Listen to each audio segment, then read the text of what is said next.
नमस्कार दोस्तों, कैसे हैं आप लोग। उम्मीद करता हूं सभी लोग स्वस्थ होंगे और मस्त होंगे। स्वागत करता हूं आपका गौतम सीटेट क्लासेस में। तो चलिए मित्रों, आज की क्लास की बात करते हैं। देखिए मित्रों, आज जो हमारी क्लास है वो विज्ञान पेडा की क्लास है, यानी कि साइंस पेडागोजी की क्लास है। और जो सीटेट का सेकंड पेपर है, जो बच्चे विज्ञान और गणित वर्ग से भरते हैं, उसमें विज्ञान और गणित 60 नंबर का आता है। इस 60 नंबर में से 15 नंबर की पैडा आती है विज्ञान की और गणित की। तो गणित की पैडा के लिए आप मेरी गणित पैडागोजी की जो लिस्ट है, प्लेलिस्ट है, आप उसमें देख सकते हैं। और विज्ञान की हम यहाँ पे कर ही रहे हैं। बाकी यहाँ जो 45 नंबर बचते हैं, ये एनसीईआरटी की जो आपकी बुक्स हैं, छठी, सातवीं, आठवीं की, विज्ञान की और साइंस की, उसमें जो सिलेबस है वही आएगा, तो आप उसको पढ़ें। फिलहाल हम बात करते हैं विज्ञान पैडा की। तो देखिए जी, विज्ञान पैडा पढ़ाने का जो मेरा तरीका है, विज्ञान की पैडा हो चाहे किसी भी सब्जेक्ट की पैडा हो, सबसे आसान और नए तरीके से पढ़ाता हूँ। तरीके का नाम है पॉजिटिव और नेगेटिव। अगर आपने ये समझ लिया तो किसी भी सब्जेक्ट की पैडा में आप कोई गलती नहीं करोगे, बटे बटे नंबर भी ला सकते हो। अगर आ जाएँ तो कोई बहुत बड़ी बात नहीं, एक आधा क्वेश्चन आपका गलत होगा, और बच्चे ला भी रहे हैं, मुझे बताते हैं, वो कमेंट करके मैसेज करके बताते हैं। आप भी कर सकते हैं, बस पॉजिटिव और नेगेटिव को सीख लीजिए। सीखना बहुत आसान है। जिस सब्जेक्ट की भी क्लास देख रहे हो, बस सीरियल से देखो और स्किप मत करो, नेगेटिव पॉजिटिव सीख जाओगे। चलिए आज का पहला प्रश्न देखते हैं। और ये विज्ञान पैडा की पहली ही क्लास है, तो क्वेश्चन नंबर भी फर्स्ट है। जिस बच्चे के पास पीडीएफ है इसकी, वो पीडीएफ निकाल लो, और जो चीज़ें मैं वर्बली बताता हूँ वो लिखा करो। उससे ज़्यादा सीटेट में थ्योरी नहीं आती है। अच्छा, कुछ बच्चे ये कह सकते हैं जी विज्ञान तो हमारा सब्जेक्ट नहीं है, हम क्यों देखें इस वीडियो को। तो भाई आप भी देख सकते हैं, क्योंकि आपको तो सिर्फ पॉजिटिव और नेगेटिव की प्रैक्टिस करनी है। जिस सब्जेक्ट की भी पैडा मिल जाए सीटेट की, उसको कर डालो, कोई दिक्कत नहीं है। चलिए प्रश्न स्टार्ट करते हैं। विज्ञान में आकलन को बल देना चाहिए, किस पे बल देगा? पॉजिटिव चीज़ पे देगा, नेगेटिव पे थोड़ी देगा। प्रश्न को इसी तरह से पढ़ा करो कि वो पॉजिटिव पूछ रहा है नेगेटिव, तभी बात बनेगी। और जब आपको पता चल गया पॉजिटिव पूछ रहा है, तो ढूंढो क्या, पॉजिटिव वर्ड्स। प्रयोग करते हुए सही परिणामों की प्राप्ति पर, प्रयोग करना पॉजिटिव। बच्चा प्रयोग कर रहा है, खुद से कर रहा है, लर्निंग बाय डूइंग कर रहा है, इससे तो अच्छा कुछ हो ही नहीं सकता। बच्चे का भला ही देखना है हमें। साफ और स्पष्ट आरेख बनाने की योग्यता, आरेख बनाना, चित्र बनाना, ड्राइंग बनाना नेगेटिव। अवधारणाओं और प्रक्रियाओं की समझ पर, समझ पॉजिटिव। संक्षिप्त परिभाषाओं और सही उत्तरों पर, परिभाषा नेगेटिव। तो आप देखिए मित्रों, दूसरा और तीसरा ये तो दो हो गए नेगेटिव, और दूसरा और चौथा इन्हें तो छोड़ दो। अब बचा पहला और तीसरा। तो जब आप दो में या तीन में फंस जाओ, तो सेकंड पेपर की बात कर रहा हूँ, स्पेशली सेकंड पेपर का यही मंत्र है कि आप क्वेश्चन पे जाओ तुरंत, कि क्वेश्चन में क्या पूछ रहा है। देखिए वो पूछ रहा है विज्ञान में आकलन का क्या कार्य है। अब देखो तीसरा, देखो पहले अवधारणाओं और प्रक्रियाओं की समझ। हम बच्चों को ऐसे अवसर दें, ऐसी जो अवधारणाएं हैं, जो प्रक्रिया, उनकी समझ आए, ये तो हो गया काम। ये आकलन का काम थोड़ी है, ये तो हमारे टीचिंग लर्निंग का काम है। टीचिंग लर्निंग जो हमारी हो रही है, टीचिंग मेथड्स जो हैं, जो प्रक्रिया है शिक्षण की, उसका काम है। आकलन का क्या काम है? जब ये प्रक्रिया हो जाए तो फिर प्रयोग करो, और प्रयोग का सही परिणाम आना चाहिए। आकलन का मतलब ये कि सही से हमें पता चलना चाहिए बच्चा कितना सीखा है। तो भाई इसका आंसर होगा ए। और इस ए में ये सी ऑलरेडी इंक्लूडेड है, पहले ये प्रक्रिया हुई, अब लास्ट की ये है, और यही वो पूछ रहा है, आकलन की प्रक्रिया। Very simple. नेक्स्ट देखते हैं। निम्नलिखित में मुक्त अंत वाला प्रश्न कौन सा है? तो भाई मुक्त अंत वाला प्रश्न वो होता है जिसके बहुत सारे उत्तर हों। अब हम देखते हैं ऐसा कौन सा प्रश्न है इसमें। यहाँ से देखते हैं। विभिन्न जड़ों का अवलोकन कीजिए और उनकी विशेषताएं बताइए। देखिए, जब आप जड़ों का अवलोकन करेंगे तो उसकी एक विशेषता हो सकती है, दो विशेषताएं हो सकती हैं, तीन हो सकती हैं, चार हो सकती हैं, पाँच छः भी हो सकती हैं। सांप और घोंगे की गतिशैली में बहुत अंतर होता है, ऐसा क्यों है? इसका कोई एक कारण हो सकता है, दो हो सकते हैं, तीन भी हो सकते हैं। गुलाब के पौधे, आम के पेड़ और तुलसी के तने में क्या अंतर है? इसमें एक अंतर हो सकता है, दो हो सकता है, तीन हो सकता है, चार, पाँच भी हो सकते हैं। अब इसे देखो, अगर हमारे शरीर में मांसपेशियां ना हो तो हमें किन समस्याओं का सामना करना पड़ेगा? इस सवाल के आंसर की मैं बात करूं, अगर आप क्लास में 50 बच्चे बैठे हैं ना, तो 50 उत्तर आ सकते हैं। उनका सबका अपना अपना बच्चे का एक्सपीरियंस होगा, वो उसको शेयर करेगा। जबकि इसमें दूसरे में, तीसरे में और चौथे में चीज़ें आपको फिक्स मिलेंगी। यहाँ बच्चा अपने अनुभव के हिसाब से बताएगा कि मांसपेशियाँ अगर हमारी नहीं होंगी तो हमें क्या दिक्कत होगी, और वो बच्चे का अपना अनुभव हो सकता है। तो ये हमारा खुला अंत वाला प्रश्न है, केवल वन, फर्स्ट आंसर आपका। अगला देखेंगे। निम्नलिखित में से किसका विकास विज्ञान के द्वारा होता है? पॉजिटिव चीज़ का होगा। अब देखो विज्ञान की बात कर रहा है तो विज्ञान को ध्यान में रखना। अब यहाँ पे विज्ञान नेगेटिव नहीं है, कभी सोचो नेगेटिव, और वैसे भी ये सेकंड पेपर की पैटा है। विज्ञान फर्स्ट पेपर में नेगेटिव होता है, ध्यान रखना। निष्पक्षता होनी चाहिए, वैज्ञानिक स्वभाव होना चाहिए, वैज्ञानिक दृष्टिकोण ये भी होना चाहिए। स्थायी मानस प्रवृत्ति, देखो स्थायी पने की बात तो विज्ञान भी नहीं करता। विज्ञान भी ये कहता है कि भी आज जो चीज़ विज्ञान के हिसाब से सत्य है वो कल बदली जा सकती है, चेंज हो सकती है, अगर कोई नई खोज हो जाए, कोई नया अनुसंधान हो जाए। तो ये नहीं है, बाकी सब हैं। ए बी सी कहाँ, ये रहा फोर्थ। अगला प्रश्न देखेंगे। एक विज्ञान शिक्षक की भूमिका होनी चाहिए कैसी? पॉजिटिव होनी चाहिए, पॉजिटिव ढूंढेंगे। उच्च संज्ञानात्मक क्षमताओं वाले प्रश्नों के निर्माण के लिए सभी छात्रों को प्रेरित करना। अब देखो प्रेरित करना तो पॉजिटिव है, लेकिन किस चीज़ के लिए प्रेरित कर रहा है? उच्च। उच्च क्या होता है? उच्च नेगेटिव होता है। उच्च क्यों नेगेटिव होता है? देखिए उच्च क्लास, उच्च ज्ञान, उच्च कक्षा, उच्च व्यवसाय, उच्च जीवन, अगर ये चीज़ें आती हैं तो ये नेगेटिव हैं, क्योंकि हमें बच्चे को आने वाले जीवन, आने वाले ज्ञान, आने वाली कक्षा और आने वाले व्यवसाय के लिए तैयार नहीं करना है। हमारे पास बच्चा है, उस टाइम पे उसका जो ज्ञान है उसको समझो और उस ज्ञान को पक्का करो, क्योंकि अब आप सेकंड लेवल पे हो। तो ये नेगेटिव हो गया भाई, उच्च नेगेटिव होता है। नेगेटिव चीज़ के लिए प्रेरित करना तो प्रेरित करने की कोई वैल्यू नहीं बची। छात्रों को प्रचुर विभिन्न सीखने के अनुभव प्रदान करना, अनुभव पॉजिटिव, विभिन्न पॉजिटिव। छात्रों को उत्पाद आधारित शिक्षण अधिगम पर्यावरण प्रदान करना। सृजनात्मक विचारों को रटने के अभ्यास में छात्र का मार्गदर्शन करना। रटना, याद करना, स्मरण करना, प्रत्यस्मरण करना, कंठस्थ करना, सुनाना, दोहराना, नकल करना, ये सब नेगेटिव वर्ड है, इनको लिख लो। अभ्यास ये भी नेगेटिव है। अब देखिए पहला नेगेटिव हो गया, चौथा नेगेटिव, अब ये दो बचे।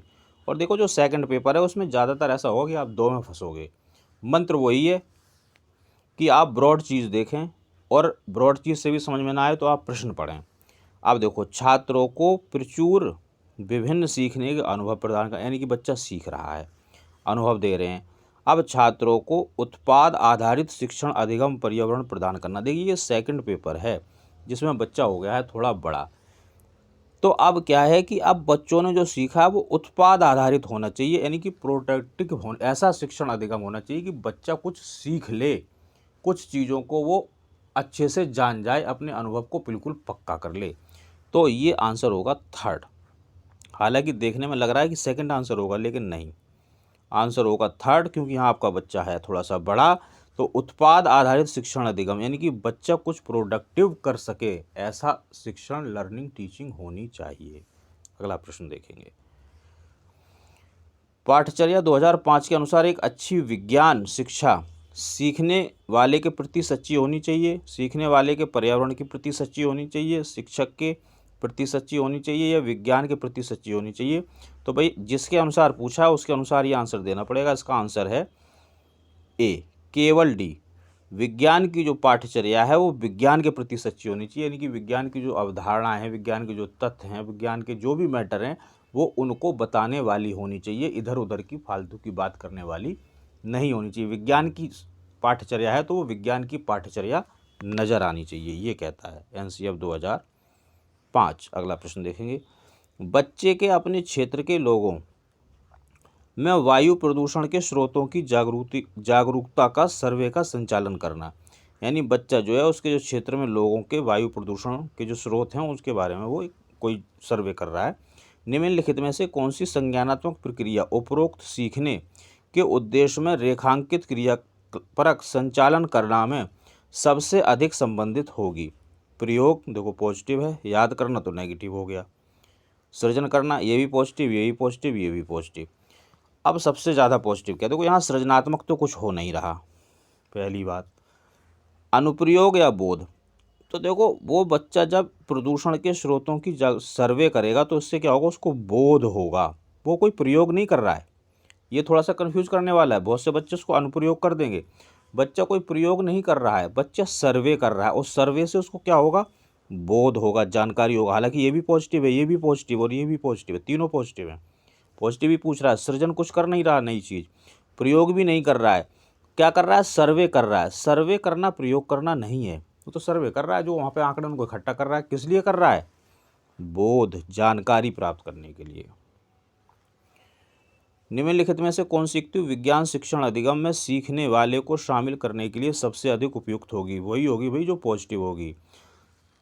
हर क्वेश्चन को पॉजिटिव नेगेटिव के तरीके से पढ़ो, जो पैडा का क्वेश्चन है। और भाई देखो एक चीज़ और ध्यान रखना कि ये जो नेगेटिव और पॉजिटिव का जो मेथड है, ये सिर्फ और सिर्फ सीडीपी में चलेगा। सीडीपी का मतलब सीडी चाइल्ड डेवलपमेंट और पेडागोजी ऑफ ऑल सब्जेक्टेड, एक सब्जेक्ट को छोड़ के। कौन सा सब्जेक्ट? इंग्लिश। इंग्लिश में नेगेटिव पॉजिटिव वर्ड्स ऐसे नहीं मिलेंगे जैसे मिलते हैं। और कहाँ? ये सिर्फ सी टेट के लिए मेथड है, किसी और टेट के लिए मेथड नहीं है, ये ध्यान रखना।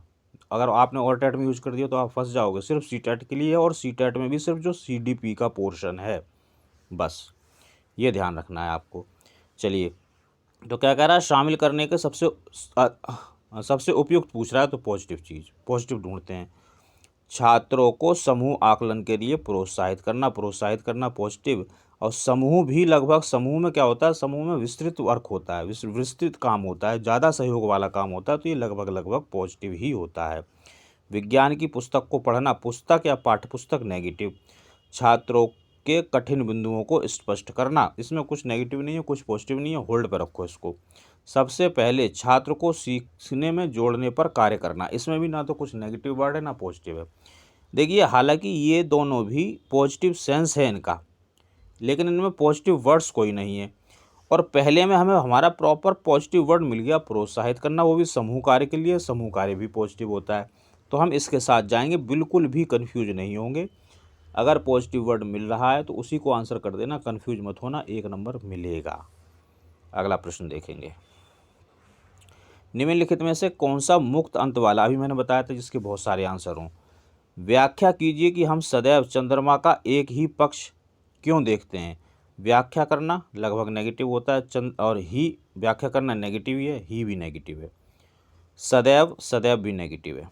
और ऊपर से वो कह रहा है कि, अब इसको समझा भी देता हूँ, पहले तो नेगेटिव से हट गया ये भाई। इसका एक ही आंसर आएगा, इस वजह से।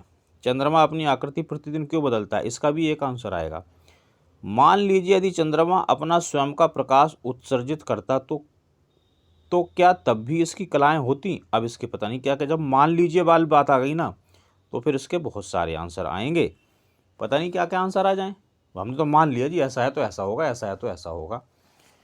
दिन के समय उल्काएं दिखाई नहीं देती, कारण सहित व्याख्या कीजिए। व्याख्या करना या नेगेटिव, तो ये भी नेगेटिव, ये भी नेगेटिव। चंद्रमा क्यों, इसका एक आंसर आएगा, और इसके कितने भी आंसर आ सकते हैं। तो जिसके जितने जब ज़्यादा आंसर आते हैं, मोर देन 1 2 3 4, मतलब मैक्सिमम आंसर आ सकते हैं किसी क्वेश्चन के, तो वो मुक्त अंत वाला प्रश्न होता है, क्योंकि उसका कोई अंत ही नहीं है, कितने भी आंसर कर दो उसके। अगला देखेंगे। किसी तिरछे समतल पर एक गेंद के द्वारा लुढ़कते हुए तय की गई दूरी, उस तिरछे समतल के कोण के बीच के संबंध को एक ग्राफ बनाकर दिखाया गया है। निम्नलिखित में से किसका उदाहरण है? पता नहीं भाई, समझ में आया नहीं होगा, तुम्हारे साइंस वालों को तो आ गया होगा, औरों को नहीं आएगा। तो लेकिन हम अपना कॉमन सेंस लगाएंगे। देखिए, परिकल्पना पॉजिटिव, अनुमान लगाना पॉजिटिव, संप्रेषित करना पॉजिटिव, व्याख्या करना नेगेटिव। अब यार ये 3 आंसर तो हो नहीं सकते, तो आंसर ये होगा। कुछ प्रश्नों के आंसर ऐसे भी ढूंढ लेना। निम्नलिखित में से कौन सा उच्च प्राथमिक स्तर पर विज्ञान शिक्षण का वांछित उद्देश्य नहीं है? क्या पूछ रहा है? नेगेटिव। तो हमें क्या ढूंढना है? नेगेटिव वर्ड ढूंढना है। विज्ञान के तथ्यों और सिद्धांतों एवं उसके अनुप्रयोगों को जानना, बिल्कुल ठीक है भाई। विज्ञान के तथ्य तो हमें जानने पड़ेंगे, सिद्धांत भी जानने पड़ेंगे, क्योंकि आप सेकंड लेवल पे हो। प्राकृतिक जिज्ञासा पॉजिटिव, सौंदर्य परक भी पॉजिटिव होता है। विज्ञान एवं प्रौद्योगिकी में सृजनात्मकता पॉजिटिव होता है। पोषण भी पॉजिटिव होता है। विज्ञान की प्रक्रियाओं और विषय वस्तुओं को याद करना, रटना, सुनाना, कंठस्थ करना, कंठस्थीकरण, स्मरण, प्रत्यास्मरण, नकल करना, ये सब नेगेटिव होता है, ये नेगेटिव है। ईमानदारी, सत्यनिष्ठा, सहयोग के मूल्यों को आत्मसात करना, ये पॉजिटिव होता है। क्या पूछ रहा था? नेगेटिव, ये रहा नेगेटिव। तो मित्रों, पॉजिटिव और नेगेटिव से आप बिल्कुल करेक्ट आंसर करोगे विदाउट एनी कन्फ्यूजन, पूरे नंबर मिलेंगे। परिणाम बस आप नेगेटिव पॉजिटिव को समझ लीजिए। तो मित्रों, ये विज्ञान पैडा की पहली क्लास थी। उम्मीद करता हूँ आपको पसंद आई हो।